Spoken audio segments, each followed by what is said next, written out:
देख रहे हैं नेटवर्क 33 राजकुमार के साथ। तो चलिए बढ़ते हैं आज की एक और भूतिया कहानी की ओर। दोस्तों, वो एक अंधेरी और सुनसान रात थी। जितनी दूर नजर जा रही थी सिर्फ घना काला अंधेरा ही दिखाई दे रहा था। इस अंधेरी रात में बस मेरे ट्रक की हेडलाइट का ही एक सहारा था। NH 52 की उस सुनसान सड़क पर पुराने गाने सुनते गुनगुनाते हुए मैं और मेरा हेल्पर जावेद अपनी मस्ती में मस्ती से ट्रक चला रहे थे। झालावाड़ जिले में एक पावर प्लांट पर हमें एक मशीन पहुंचानी थी। रात के करीब अभी 2:30 बजे होंगे और अभी हमारी मंजिल अंदाजन 180 किलोमीटर दूर थी। करीबन 8 से 9 घंटे से लगातार ट्रक चलाने की वजह से अब मुझे थकान और नींद दोनों एक साथ हावी होने लगे थे। कुछ दूर आगे बढ़ने के बाद मुझे एक छोटी सी चाय की टपरी नजर आई। उसे देखते ही वक्त को जरा भी बर्बाद न करते हुए मैंने गाड़ी को साइड में लगाकर जावेद से कहा कि उस टपरी से 5 से 6 कप चाय पैक करा लें। जावेद के उतरने के साथ ही मैंने भी गाड़ी को चालू छोड़कर पीछे की सीट पर लेटने की सोची। फिर कुछ 10 से 15 मिनट मैंने कमर सीधी की और इतने में ही जावेद भी आ गया। हम दोनों ने अपने अपने ग्लास में चाय डाली और सामान में रखे हुए टॉस निकालकर खाने लगे। यकीन करना दोस्तों, मैं पिछले 15 सालों से ट्रक का सफ़र कर रहा हूँ। 10 साल हेल्परी और उसके बाद से ड्राइवर बनकर मैंने भारत के हर राज्य में सफ़र किया है और हर जगह के खाने और चाय का स्वाद ले चुका हूँ। पर इतनी प्यारी मसालेदार चाय मैंने अपने जीवन में आज तक नहीं पी थी। उस चाय का स्वाद मेरी जुबान को आज भी याद है। चाय ख़त्म होते ही मैंने फ़ौरन ही जावेद को दोबारा से उस टपरी पर जाकर थोड़ी चाय और लाने को कहा। पर दोस्तों, वहाँ पहुँचते ही जावेद ने मुझे फ़ोन करके बोला, अरे उस्ताद जी, यहाँ से तो टपरी ही गायब हो गई है। उसकी ये बात सुनकर मैंने उसे डांटते हुए बोला कि अबे चाय में भांग मिलाकर लाया था क्या? इतनी सी देर में कोई टपरी भला कैसे गायब हो सकती है? पर जब वो अपनी बात पर ही टिका रहा तो मैंने खुद वहाँ पर जाकर देखने की सोची और जैसे मैंने गाड़ी से निकलकर जावेद की ओर अपने कदम बढ़ाए तो वहाँ सच में कोई टपरी थी नहीं। आसपास टॉर्च मारकर देखने पर पता चला कि हमने जहाँ वो टपरी देखी थी वहाँ पर अब खाई थी। असमंजस और डर की स्थिति में हम भागते हुए ट्रक में चढ़े और वहाँ से सीधे प्लांट पर रुके। डिलीवरी पूरी करके हम दोनों ने कुछ देर वहीं आराम किया और सुबह निकलने से पहले वहीं के एक कर्मचारी को पिछली रात की घटना बताई। फिर सारी बात गंभीरता से सुनकर उसने मुझसे कहा कि हमारा सामना खुदा की एक मखलूक जिन्नात से हुआ था। क्योंकि वो अच्छे जिन्नात थे इसलिए हमें कोई परेशानी नहीं हुई और मनी मन उन जिन्नातों से शुक्रिया अदा करने को बोला। वहाँ से निकलने में हमें दोपहर हो गई थी और हम सीधे जयपुर के लिए निकल गए। जयपुर पहुंचकर गाड़ी लोड करा के हमें झारखंड जाने को कहा गया। इसी तरह एक के बाद एक डिलीवरी पूरी करते हुए मेरा काम अच्छे से चलने लगा और एक दिन मैंने अपनी खुद की गाड़ी खरीद ली।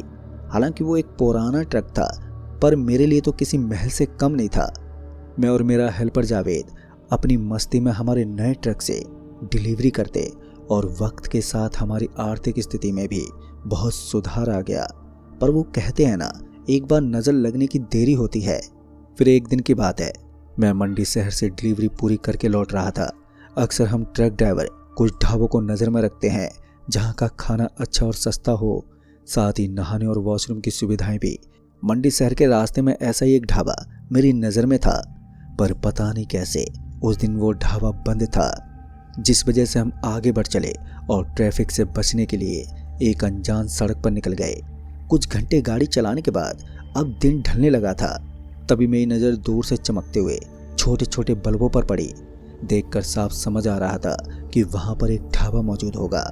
गर्मियों का वक्त होने की वजह से दिन भर गाड़ी चलाते हुए मुझे बहुत ही पसीना हो गया था, इसलिए फ़ौरन उस ढाबे पर गाड़ी खड़ी करके मैंने नहाने की जगह का पता किया।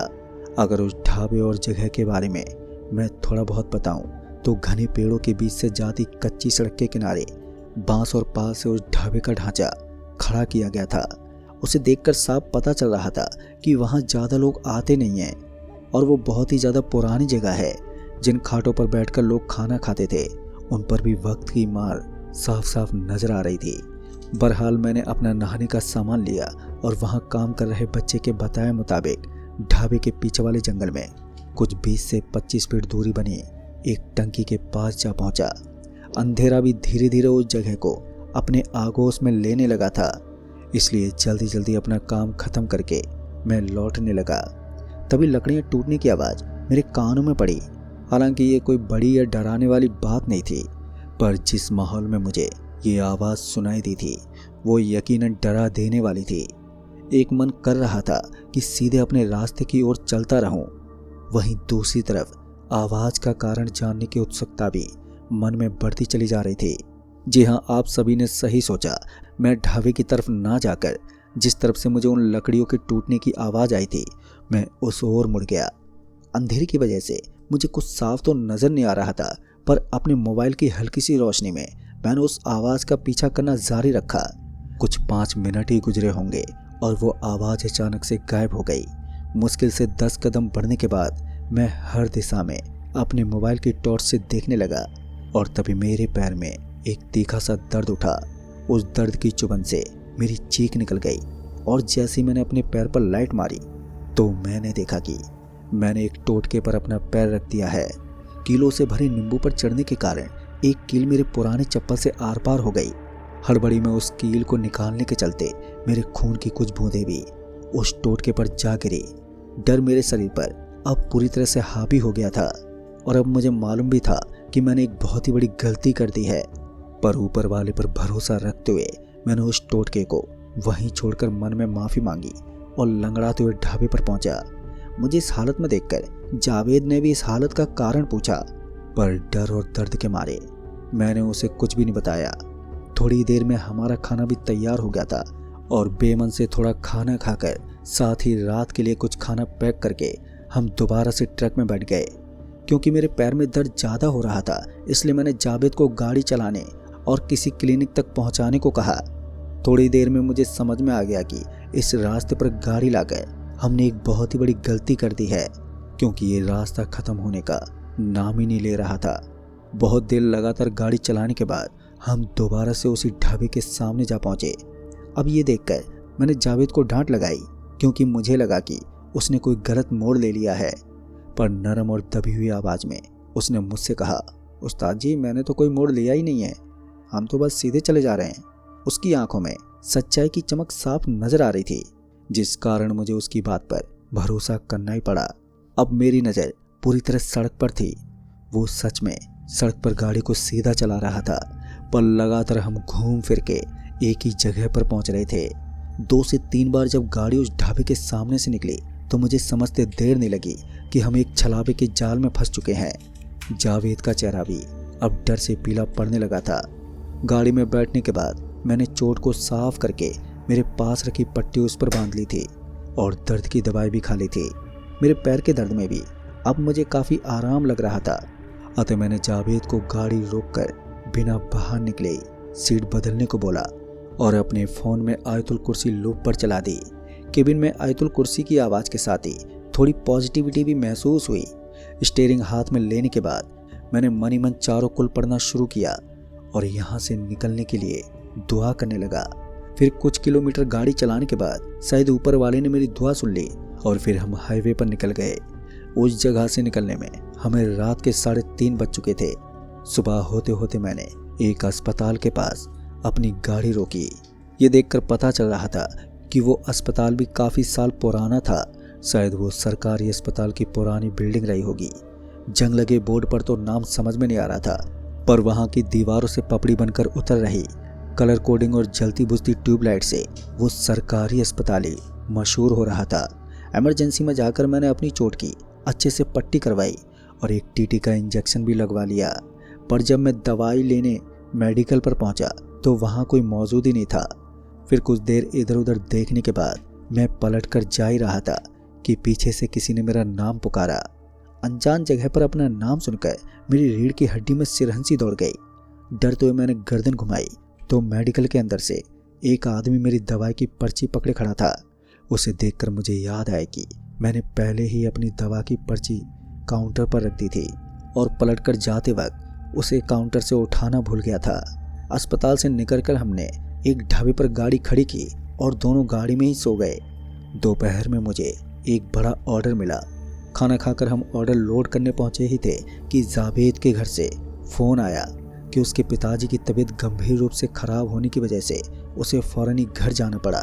अब मैं ट्रक में अकेला ही रह गया था, पर ऑर्डर वक्त पर पहुंचाना था, इसलिए जैसे ही गाड़ी में सामान लोड हुआ तो मैं सीधे मंजिल की ओर चल दिया। फिर करीब आधी रात के वक्त मेरा ट्रक अचानक से बंद पड़ गया। मैंने 102 बार ट्रक की चाबी घुमाई तो एक अजीब सी आवाज़ होती, पर नतीजा कुछ नहीं निकलता। हाईवे पूरी तरह से सुनसान था। एक आधी गाड़ी गुजरती, पर वो भी अपनी रफ्तार से निकल जाती। पर अच्छी बात ये थी कि गाड़ी के बंद होने के बाद भी मैंने जैसे तैसे उसे साइड कर दिया था। जब कई बार कोशिश करने के बाद भी गाड़ी चालू नहीं हुई तो मैं स्टीयरिंग पर सिर रखकर खुद को कोसने लगा, क्योंकि सड़क पर मेरे अलावा और कोई मौजूद ही नहीं था।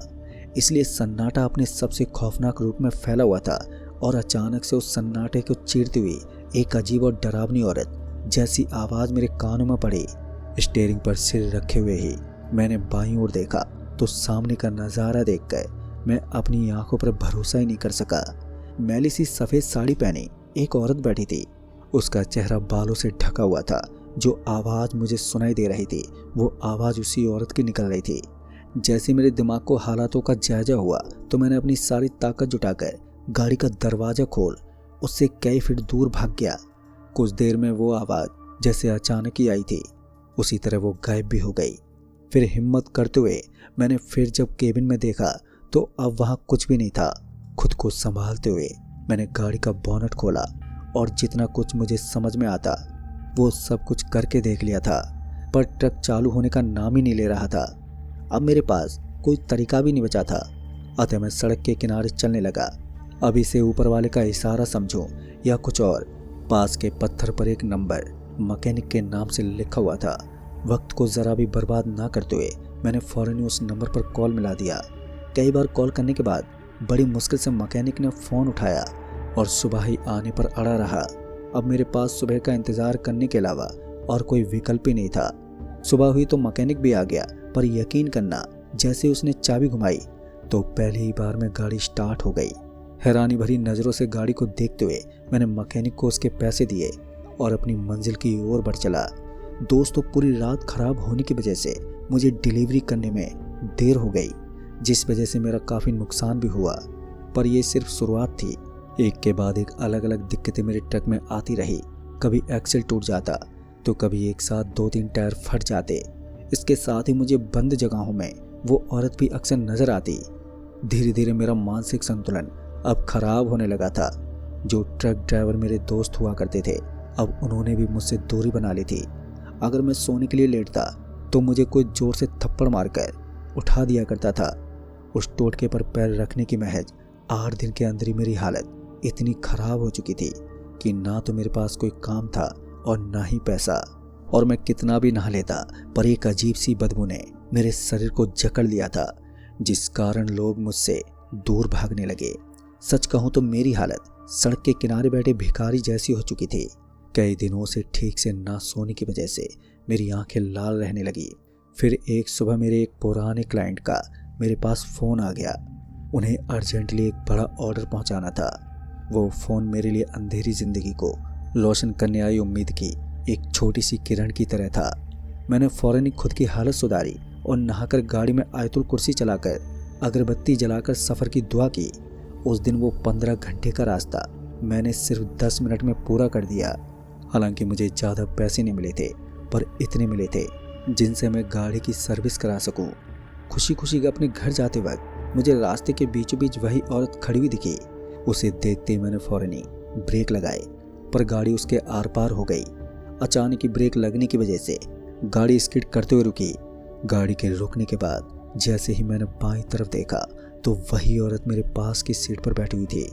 अचानक ही उसने मेरी गर्दन पकड़ी और ताकत से मुझे सामने वाले शीशे से बाहर निकाल फेंका। सड़क पर गिरते ही मैं बेहोश हो गया और जब मेरी आँख खुली तो कई लोगों की भीड़ ने मुझे घेरा हुआ था। लोग आपस में एक दूसरे को एम्बुलेंस बुलाने की कह रहे थे। मैंने उठने की कोशिश तो की, लेकिन एक आदमी भीड़ से निकल कर आया और उसने मुझे उठाकर डिवाइडर पर बैठा दिया। होश संभालने के बाद हाईवे पुलिस के अधिकारी ने मुझसे घटना की जानकारी मांगी, पर मैं उसे क्या बताता। मैंने उसे बहाना बनाया और कुछ देर में मैं वहाँ से निकल गया। अपने कमरे पर पहुंचकर मैं बिस्तर पर लेटा और इतने दिनों से ना सो पाने की वजह से मेरी आंख जल रही थी। अभी मैंने बस आंखें बंद की थी कि तभी एक तेज थप्पड़ मेरे मुंह पर पड़ा। थप्पड़ इतना तेज था कि मेरे कान से खून निकल गया। अब मेरे बस में नहीं था कि मैं इससे ज़्यादा सहन कर पाता। मन में ख्याल उमड़ा कि डर डर के जीने से अच्छा है कि मैं खुद को ही ख़त्म कर लूँ। अतः मैंने गाड़ी से रस्सी निकाली और खुद को फांसी लगाने वाला था कि मेरे कमरे का दरवाज़ा बजने लगा। दूसरी तरफ जावेद खड़ा था। जब उसकी आवाज़ मैंने सुनी तो भागते हुए दरवाज़ा खोल दिया और उसे गले लगाकर फूट फूट कर रोने लगा। जावेद ने मुझसे कई बार पूछा, पर जब तक मेरा मन हल्का नहीं हुआ तो मैंने बस उसे कस के पकड़े रखा। आंसू मेरी आंखों से झरने की तरह बह रहे थे। वक्त का पता नहीं, पर जैसे तैसे कर जावेद ने मुझे चुप कराया और पानी पिलाकर मुझसे इस हालत की वजह बताने को कहा। उसके बार बार पूछने पर मैंने उसे सारी घटना विस्तार से बताई। सब कुछ सुनते उसने मेरा सारा सामान बांधा और मुझे सीधे अपने गांव ले गया। उस दिन से पहले मुझे इस बात का अंदाजा भी नहीं था कि जावेद का परिवार इन सब चीज़ों का उतारा भी करता है। जावेद के घर पहुंचने में हमें शाम हो गई थी।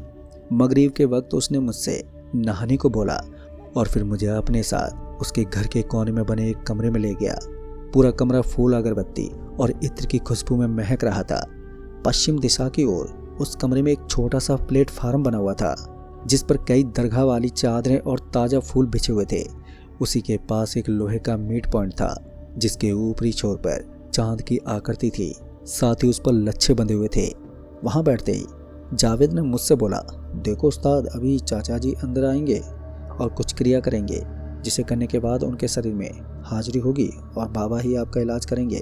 बस आप घबराना मत। कुछ देर वहां बैठे रहने के बाद सफ़ेद कुर्ता पजामा और टोपी पहने हुए चाचा जी कमरे में दाखिल हुए। ताक में रखी काली शॉल उठाई और उससे अपने चेहरे को ढक लिया। फिर अपने दोनों हाथों पर इत्र लगाया और लोहे के पाइप को पकड़ के खड़े हो गए।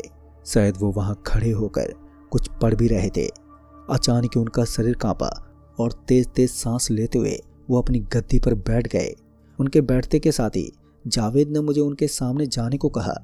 जैसे मैं उनके सामने बैठा और मैंने सलाम किया कि उन्होंने जवाब के साथ ही मुझे मेरी गलतियां गिनना शुरू कर दिया जो मैंने बीते 10 दिनों में की थी। मैंने रोते हुए उनसे इस परेशानी का हल मांगा तो उन्होंने मुझे एक गिलास पानी दिया और 3 सांस में पीने को कहा। पानी पीने की मुश्किल से 5 मिनट के भीतर ही मुझे उल्टी का मन हुआ। जावेद मुझे पकड़ के पास की नाली पर ले गया और मैंने उल्टी करना शुरू कर दिया, जिसकी शुरुआत हुई गंदे बदबूदार और काले तरल से। फिर बालों का गुच्छा निकलना शुरू हुआ और आखिर में एक काला पड़ा हुआ नींबू मेरे मुंह से बाहर निकला। यकीन मानना दोस्तों, उल्टी करने के बाद मुझे काफ़ी सुकून महसूस हो रहा था और जैसे ही मैं दोबारा उनके सामने बैठा तो उन्होंने मुझे पास रखी इत्र की शीशी से थोड़ा इत्र अपने हाथों में लेकर कपड़ों पर लगाने को कहा। फिर इसके बाद उन्होंने मुझसे एक मटके में श्रृंगार का सामान, एक साड़ी और कुछ मिठाई रख उसके मुंह को लाल कपड़े से बांधकर उसी जगह पर रखकर आने को कहा जहां से इन सब चीज़ों की शुरुआत हुई थी। मैंने डरते हुए उनसे पूछा कि वहां जाकर अगर हम दोबारा से फंस गए और बाहर निकलने का रास्ता भी नहीं मिल पाया तो ऐसी हालत में क्या करना बेहतर होगा। अतः उन्होंने इस परेशानी से निपटने के लिए मुझे एक काले धागे पर दम करके दिया और उसे अपने स्टीयरिंग पर बांधने का आदेश दिया। मैंने बिल्कुल वैसा ही किया जैसा कि उन्होंने बताया था। रास्ते में कई जगह मुझे वो औरत नजर आई, पर इस बार वो मुझसे कुछ दूरी पर खड़ी हुई नजर आ रही थी। जैसे ही मैंने उस मटके को उस जगह पर रखा तो मेरे पलटने के साथ ही एक बहुत ही मीठी सी आवाज़ ने मेरा नाम पुकारा। पर इस बार मुझे पता था कि वहाँ कोई नहीं है और पहली वाली गलती मैं दोहराने वाला नहीं था। उनके दिए धागे ने भी बखूबी काम किया और मैं और जावेद एक ही बार में उस जगह से बाहर निकल आए। मेरा काम चलने में थोड़ा वक्त तो लगा, पर धीरे धीरे मैंने अपनी अच्छी सर्विस के चलते पहले वाले डीलर से अपने रिश्ते ठीक कर लिए और आज मैं एक अच्छी ज़िंदगी जी रहा हूँ। मेरे खुद के 4 ट्रक हैं और जावेद आज भी मेरे साथ हेल्पर है। बस फ़र्क इतना है कि अब वो मेरा बिजनेस पार्टनर भी है। तो दोस्तों, इस कहानी में बस इतना ही। कहानी आपको पसंद आई हो तो वीडियो को लाइक शेयर कमेंट ज़रूर कर दें। तो मैं आपका दोस्त राजकुमार जल्द ही मिलूँगा ऐसी एक और डरावनी भूतिया घटना के साथ। तब तक के लिए बाय एंड टेक केयर।